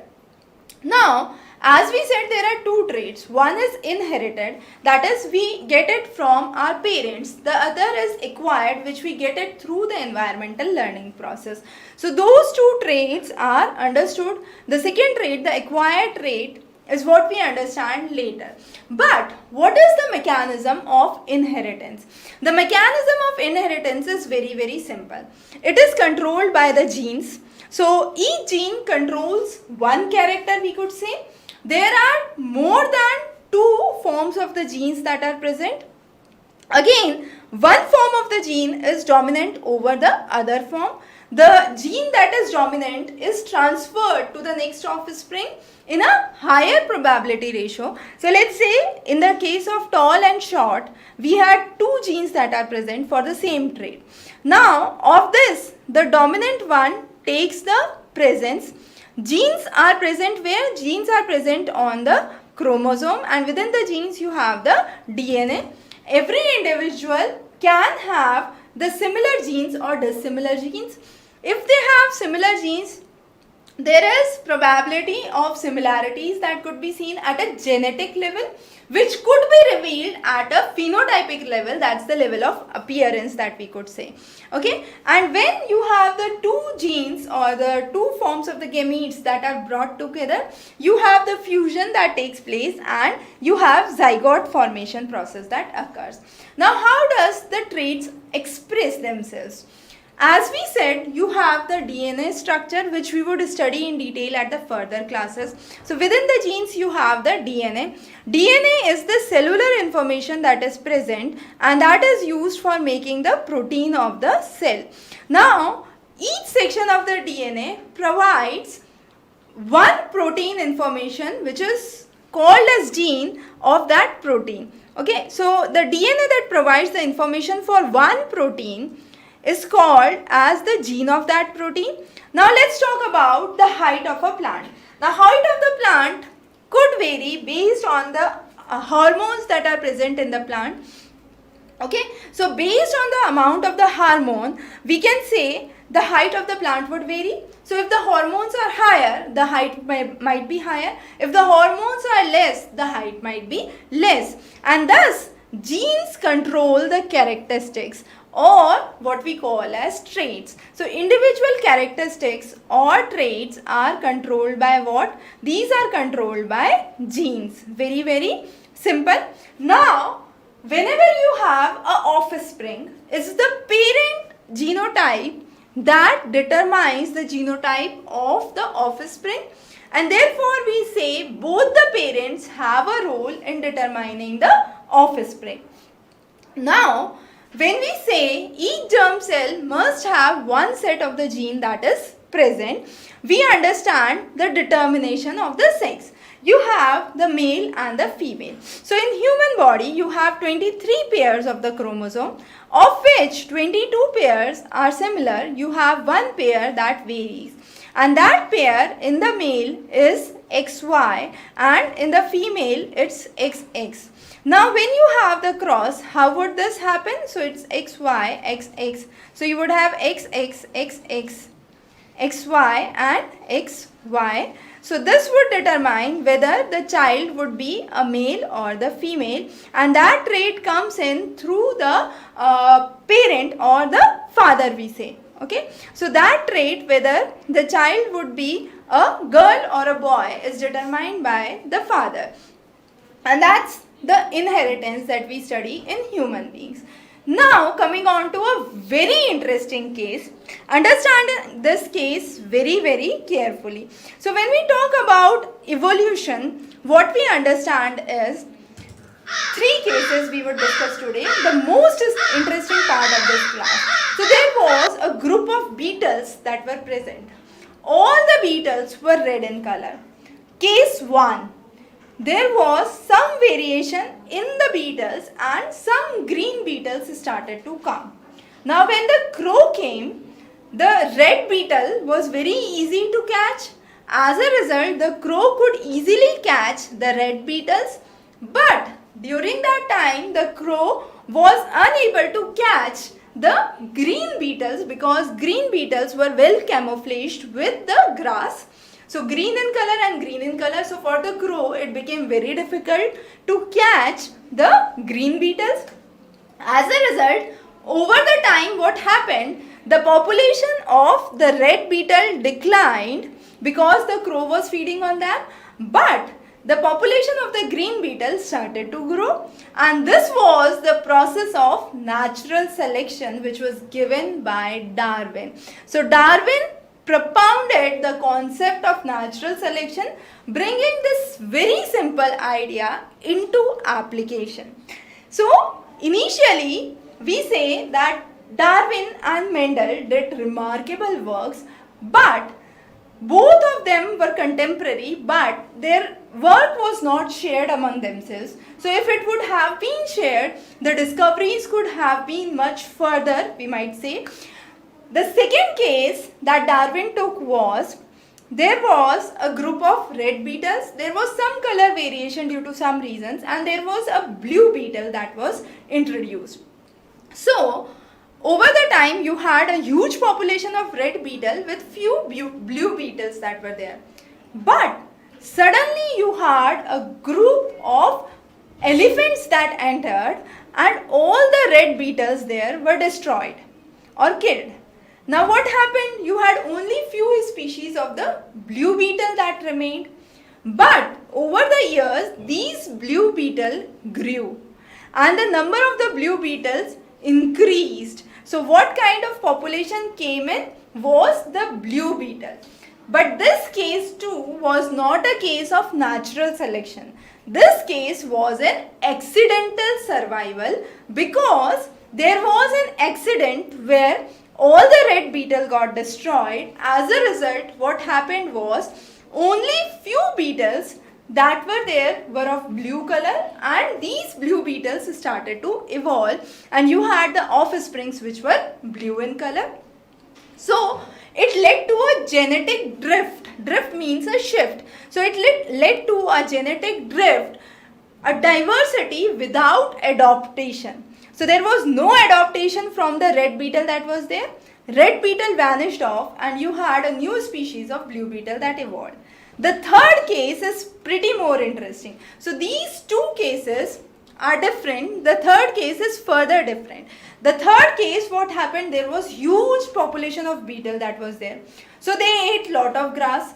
As a result, the amount of grass decreased. Now when the amount of grass decreased, these beetles start to starvate, and they grew very lean and thin. Now what happened over the time? There was good monsoon and a lot of grass back. So over the years, what happened was, these beetles were able to have the grass again, and the health condition improved. So the third case is totally based on food availability, and it is the adaptation of the species. So low weight is not a kind of trait that could be explained by inheritance. Okay, so that was something that he tried to speak about. Now we talk about two traits, inherited traits and acquired trait. Inherited trait is a trait that we get from our parent generation. Acquired trait is because of the condition. So because there was no grass, what happened was, the beetles starved and they grew lean and thin. But as soon as the grass was there, they grew healthy and they were back to their normal size. So that's how you have either the inherited traits or the acquired traits. Now let's say a very interesting example is, you have a huge population of mice with good length of tail. Now what happened, there needed to be some experiment done on mice, and as a result surgery was performed on them and the tails was cut. Now what would be the offspring? The offspring would definitely have the long tails, because the cutting of the tail or removal of the tail was a surgical process, and it was not an inherited trait that was seen. So we are not bringing any change into the germ cells. Okay, unless and until we don't bring the change into the germ cells, it won't be transmitted to the next generation. That is very, very important. Now when Darwin was studying, he was only 22 years old when he went for a voyage, and to his voyage he took 5 years to reach South America, and after he got back to England, completing his voyage, he never left the shore, and he worked continuously on the process of evolution and natural selection. So Darwin's theory of evolution is very, very interesting. He was also a naturalist, because he conducted studies on the role of earthworms in the soil fertility. Also, we talk about certain characteristics which are passed from the parent generation to the offspring. We could say the color of the eye, the texture of the hair, okay, the color of the seed. So those are some of the traits which are transferred from either the plant or the animal species from the parent generation to the offspring. But there are changes that occur in the lifetime due to the environmental factors, and those are not transmitted to the next generation. For example, there could be a loss of finger due to accident, and that is something that is a kind of acquired trait and is not transmitted to the next generation. So what we need to understand is another important criteria where we talk about how things evolved. Now how things evolved could be explained in a very simple process of the formation of earth.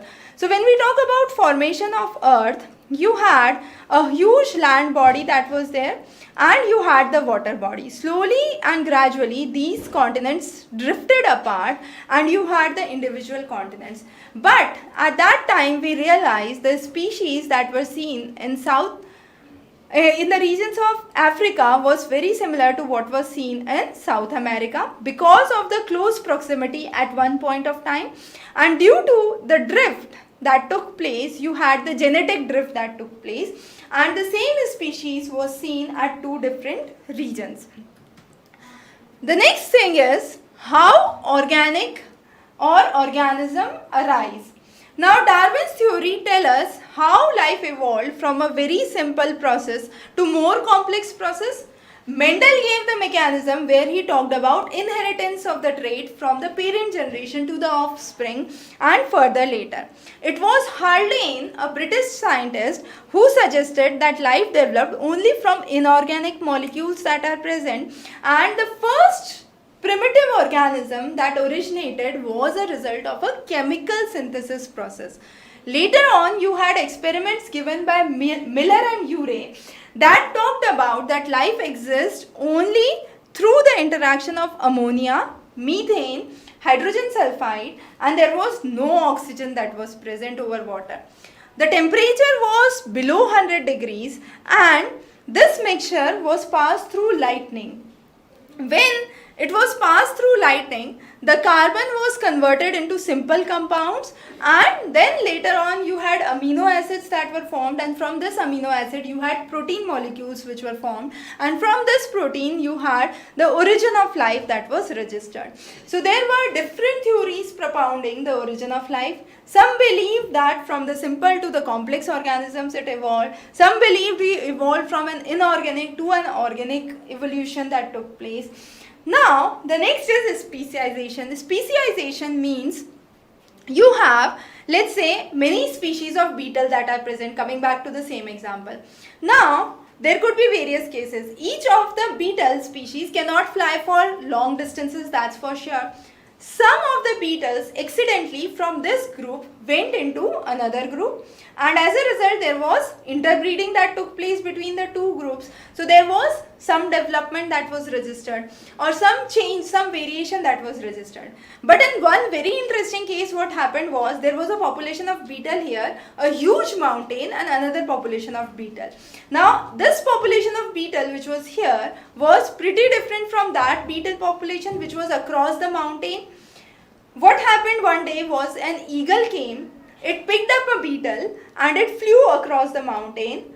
By mistake, that beetle dropped down and it was alive. Now, when this beetle came in this set of population, there was interbreeding that took place, and because of this interbreeding, a very different species came up, and that's how you have the gene flow. Now, it's very simple. As the distance increases, as we saw, the genetic constituents changes. So distance increases, the proportion or the probability that the same genes would carry over there would be very, very less, and the variations would be very, very higher. And as a result, in olden times it was recommended that farther the marriages across the same community, beyond the same gotra, it is considered much better, considering the same principle of genetics. So one population which is here, another population which is here, if there is a cross breeding between the two populations, the resultant offspring would be much more variant, much more different, that would be seen, and you would have a genetic drift that would be registered. So speciation may take place when variations is combined along with geographical isolation, as we saw. So there was a mountain in between, there was geographical isolation, and you had one species here, another species here. Definite variations were there between the same between the beetle only, and therefore the speciation was much higher in this case. The next is how we talk about evolution. So talking about evolution in itself is a very unique concept. We talk about two types of organisms or two types of characteristics. One is homologous characteristics and another is analogous characteristic, as we talked about in the brain teasers. So homologous are those which have the same basic structure but perform different functions. For example, birds, reptiles, amphibians all have this same basic structure of the foot that we would say. but their function for using the foot is different for all the three. So birds use it to catch the prey. You have reptiles for movement. You had amphibians with webbed feet that would be seen. So each of those, the functions would vary. But the basic structure is same. That's the same structure of the leg that you would see for the reptiles, for the birds, for the amphibians. Predominantly, there could be minor variations in it. The next is the analogous organisms. The analogous characteristics, not the organism, sorry, analogous characteristics. Now, analogous characteristics means the basic structure is very different, but the function is same. A very good example is a bird and a bat. Bird and a bat both use their wings to fly, for sure. So the function is same, both are flying. But the birds have their wings made up of feather. On the other hand, for the bat, it is the skin and the folds of the skin which helps it in flying. So the structure is very different, but the function is same. When the function is same, we say it is analogous characteristic. When the structure is same, we say it is homologous characteristic. Over the years, we have seen lots and lots of evolutionary process. We talked about dinosaurs, we talk about corals now. So there have been a definite change in the structure of life forms across the years. Now, how do we find out that there existed dinosaurs at any point of time? We can check that out only and only through the fossil remains. And how do we find that there are fossil remains? There are two ways of finding it. One is the relative way. Relative way means the species which were present very prior in age groups got deposited in the lowermost layers of the soil. The newer species on the layers above it, further newer species on the layers above it, and further newer species on the layers above it. So let's say you had dinosaurs 20,000 million years ago. So dinosaurs at the lowest. Then you had another species of horses after that which got extinct. So horses above it, and so on and so forth. That's one way of understanding the fossil remains. The next way of understanding the fossil remains is through the carbon dating process. So you have the dating process through which different isotopes are used of the same element in the fossils, and through which we detect the age.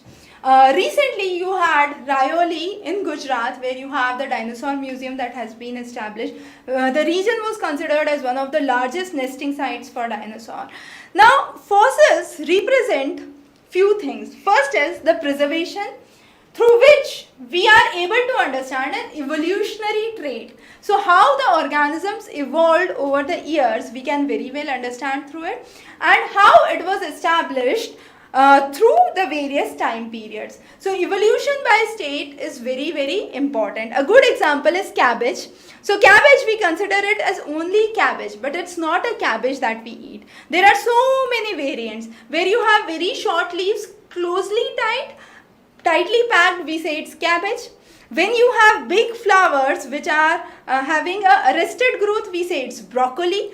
When we say you have a swollen part that comes up, we say it is kohlrabi. When you have very large leaves which are present, we say it is kale. Now all these are basically the variant of the same cabbage. Minor variations that occur through the process of natural selection, either based on a specific geographical region or based on the evolutionary history, and therefore you have different variants of the cabbage that are found. Those are cauliflower, broccoli, kale, kohlrabi, cabbage. So those are all variants that we are able to understand. Also in this process, we understood that sometimes at a point of time it might be a case that feathers, when initially the birds had it, it was meant only for the insulation to protect the bird from the cold. But later on, these feathers might got evolved as a utility or to help the bird to fly. So there was a natural selection or a progression that was seen. Also, at the same level, we talk about yet another interesting term, and that is molecular phylogeny. That means The approach is based on the idea that organisms which are distantly related, okay, listen carefully, the organisms which are distantly related as the two species of beetle across the mountains would have or accumulate greater number of differences in the DNA. And that's where you have the speciation that would be flourished. Okay. The next important thing for evolution is not equated by progress. So it's not that how the species has progressed over the years would help you understand that the species has developed. We say that we evolved from monkeys, but that's not practically a correct statement, because human beings and chimpanzee evolved from a common ancestry, and that common ancestry was the point from where you had the chimpanzee that came in and the human beings that came in. So evolution is simply a generation of diversity that could be seen, and the shaping of that diversity is governed by the various environmental factors surrounding it. So inherited trait, acquired trait and natural selection, all of these together determine how the species move. So evolution cannot be said to progress simply from a kind of lower form to a higher form, or from a simpler form to a complex form. It's not as simple as that. Evolution means a variety of phenomena that have taken place, new species that have emerged, and how the things have changed over the years. So even if we talk about human evolution, it's not that simple. We talk about variations in the race. So we talk about variations in the skin color, variations in the size of the nose, the texture of the hair. So all those variations, the head index, so cephalic index is another, nasal index is another criteria. So all these traits help us to understand how organisms have evolved, and evolution of human beings itself is in itself a separate branch which is known as anthropology, where we talk about human evolution. That's the sustainable management of natural resources. Now so far we have seen that over the years when we have evolved, we have been continuously using resources in one form or the other. If you are eating vegetables, you are utilizing something from the plants. If you are having a tube light in your home or any kind of light, you are using an energy, and that's all coming from natural resources. It could be manufactured by the coal from a thermal power plant, or from the water through a hydroelectric power plant. But ultimately everything surrounding us in one form or another is directly or indirectly related to the natural resources around us. So management of these natural resources is very, very important in a sustainable fashion, so that it could be used across generations to come. Eutrophication actually means that when there is excessive fertilizer which is being used in agricultural area, what happens is the phosphates and the nitrates drain into the water body. When they drain into the water body, the chemicals make the region enriched, the water body becomes enriched, and as a result you have a huge growth of plants on the water body. Now this growth of the plant on the water body cuts the light and the oxygen from the air. As a result, the fishes underneath starts to suffocate and die because of the unavailability of light and insufficient availability of dissolved oxygen that is present. So eutrophication is very, very important. The remaining ones we'll do as we proceed with the chapter. Now in the Earth Ved, which is one of the Maha-Upanishads, we say that there is a phrase which is known as Vasudhaiva Kutumbakam, which means the entire world or the entire earth is one family, and when we consider that to be one family, we believe that recycling of air, water and soil is very, very important, and we need to conserve and protect the environment in some form or the other.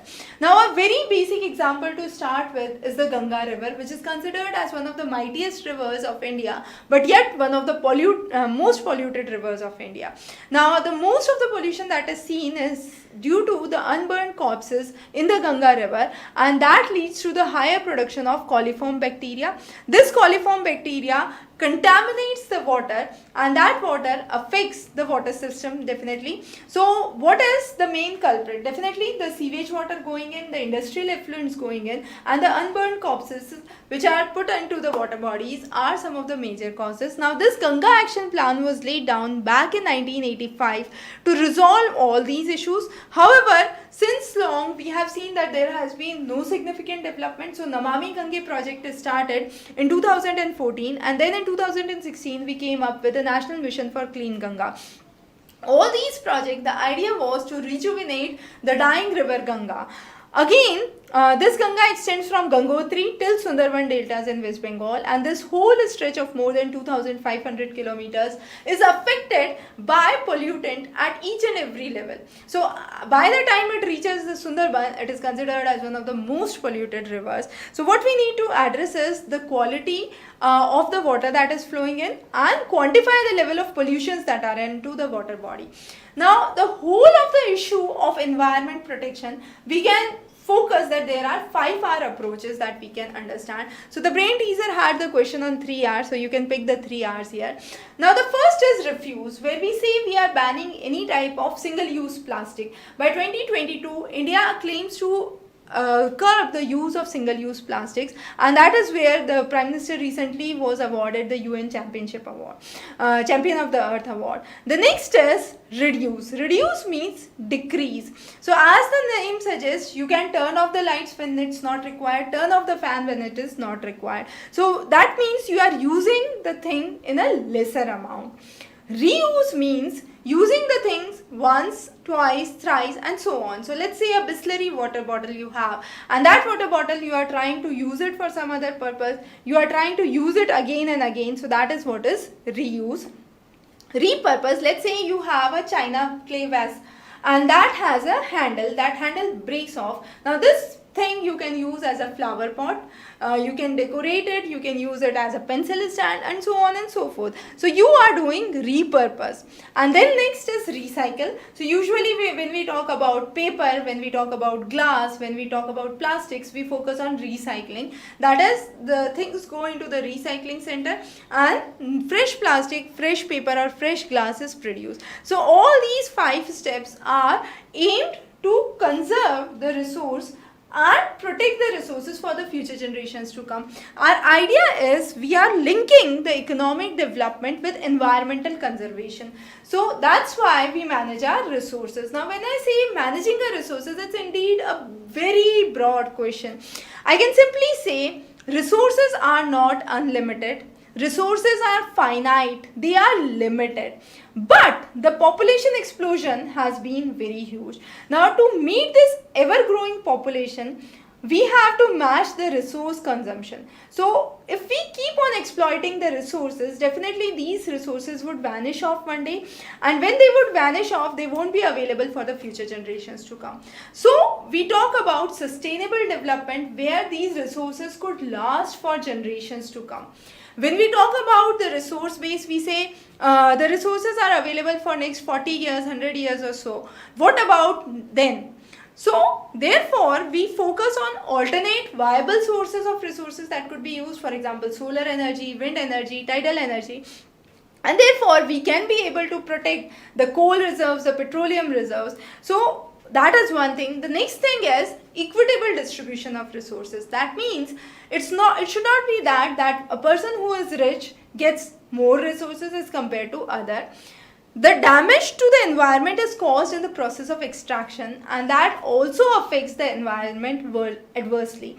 So curbing the damage to the environment in the process of extraction is very, very important, and ultimately safe disposal of the waste. So if we talk about India per se, we talk about the Vedic period. During the Vedic period, agriculture was the mainstay of the economy. So most of the things revolved around agriculture. Forests were considered as sacred. You have grooves, sacred corridors that were considered, and ethnoforestry was something that was practiced. So our ancient literature had very strong, close-knitted values and sensitivity towards protection of the environment and the nature. And that has been clearly mentioned in Atharva Ved, where it has been said that whenever we dig the earth, we pray for a quick regeneration of the earth. We talk about that we are not trying to damage the habitat and the heart of the earth. Now, when we focus on natural resources, there are four major things we would talk about: forest, wildlife, water, coal and petrol. Forest is considered as a biodiversity hotspot. It's a place where you have most of the wildlife. If the forests are destroyed, wildlife is destroyed. Forest is home to a source of numerous raw materials. Let's say tendu making, tendu leaves, you have beedi making, you have paper mills which are all coming from forest. Minor forests produce lac, honey, wax, all of those coming from the forest areas. Then you have fruits, vegetables coming from the trees. So if we cut off the forest, definitely the ecological stability would be affected. With growing urbanization, growing industrialization, forests are the worst hit. So what we need to understand is the huge interest group lobbies that are being created must be accessed, must be checked, and proper direction should be given to the people. The next is wildlife. Now, as I said, once the forests are destroyed, wildlife is destroyed. So, forests are essential for the wildlife to survive. Most of the wildlife we say is targeted. Most of the projects for conservation of wildlife are targeted. For example, we have Project Tiger for tigers, Project Rhino for rhino, Project Crocodile for crocodile. But if we talk about a larger scale, the idea is to conserve the forest. In line with that, we have few good examples. You have the Bishnoi community in the western parts of Rajasthan, in the Khejrali village, and they protected the khejri trees. So you have Amrita Devi Bishnoi back in 1731, who died along with more than 350 people who were supporting her for the conservation, and in the memory of that you have the Amrita Devi Bishnoi National Award for Wildlife Conservation that has been given by the Government of India. The next is a very interesting case study of the Great Himalayan National Park. Now this is a reserved area with alpine meadows. You have nomadic shepherds that go into that area in the summers, and the sheep graze the region. Because the sheep graze the region, you have the height of the grass that is maintained. Now once the height is kept smaller, you would have new growth that could be seen. But because of this protection, what happened? The movement of the shepherd was restricted, and as a result the height of the grass grew very much, so new growth could not be registered. So sometimes we also understand that how human intervention adversely affects the protection. Also you have deforestation, urbanization, decentralization, economic growth as some of the major parameters that affect the development of a region. So management of the forest is very, very essential. Chimko Andolan or Hug the Tree movement was started. Now this tree movement, there was a dispute that happened between the local villagers and the contractor. This contractor was given the task of logging into that area, and one day when all the men went to work, only women were there. These contractors thought that this is the best time to cut the forest, but they did not realize that the women would come forward and protect the trees. And this was the Chipko Andolan that started in North India in the Raini Garhwal area back in 1970s. So this was one of the unique example of management of the forest, protection of the forest. Next good example I could say is the Arbari forest area in the regions of West Bengal, in the southwestern part of West Bengal area. Now here most of the sal trees were degraded. You had A.K. Banerjee, who was the forest officer then, and he believed because of the militancy, because of the Naxalites, this region is not growing. So only way you could revive it is through the local participation. So he promoted local participation. He talked about employment if you are trying to protect the trees. He also focused on 25% of the final harvest to be given to the local people, giving them fuel wood, fodder wood at a nominal fees for payment was promoted, and as a result, it was within a period of less than 10 years, it was this forest, which was one of the degraded forests, revived, and it had a worth of more than 12.5 crores. So that's how people participation can remarkably bring a significant difference into the system. The next important thing is water. Now, water is essential for all basic day-to-day activities. It is essential. But India is a country which is highly dependent on monsoon for the rainfall, and then this monsoon water is protected in the dams, tanks, or through the canals, and the minimum requirement for the agriculture, for the household activities is met. So what we need to do is regulate the stored use of water, regulate or bring in optimum cropping patterns. Sprinkler irrigation, drip irrigation are some of the techniques, maintaining the extra leakages that are there into the agricultural fields, and also focusing on local traditional projects. So in Himachal Pradesh, there was a project which is known as Khul.